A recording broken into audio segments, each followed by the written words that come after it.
Xin chào tất cả các bạn đã đến với channel của mình.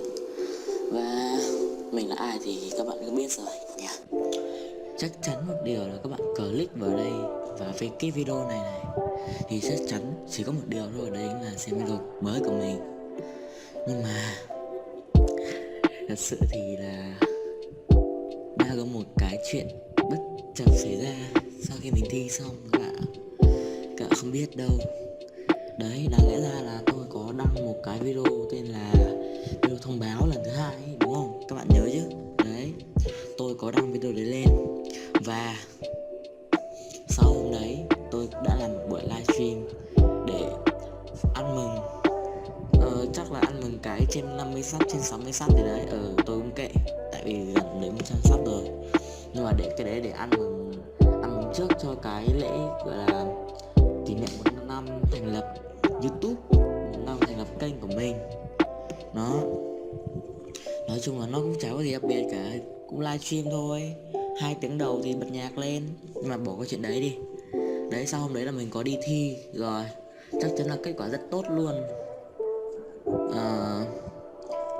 Nhưng mà không phải vấn đề ở đấy, mà là vấn đề là ra video cơ. Mình đã hứa với các bạn ở trong video là mình sẽ ra video sau trong hè. Nhưng mà bây giờ là chính xác là ngày 26 tháng 8 là cái thời điểm mình đang quay video này, mình đang ghi âm luôn. Đó là sắp đến mình phải đi khai giảng.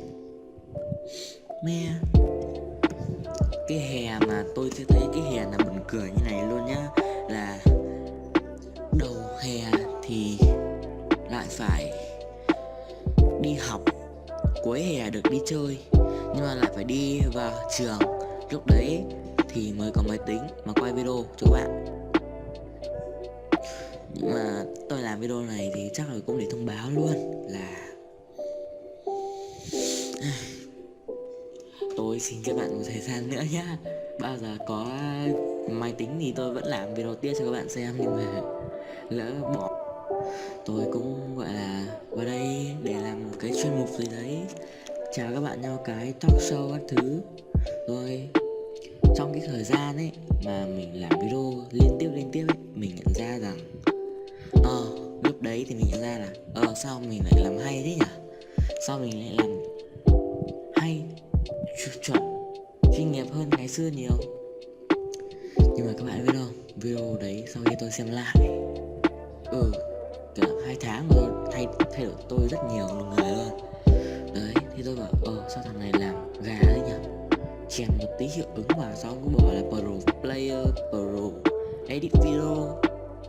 Nói chung là bây giờ tôi đã chuyển sang một style mới. Cái style này là tôi sẽ làm chuyên nghiệp hơn. Rồi thì bắt đầu đến với video nào. Ở video này thì tôi cũng chưa biết nói cái gì cả,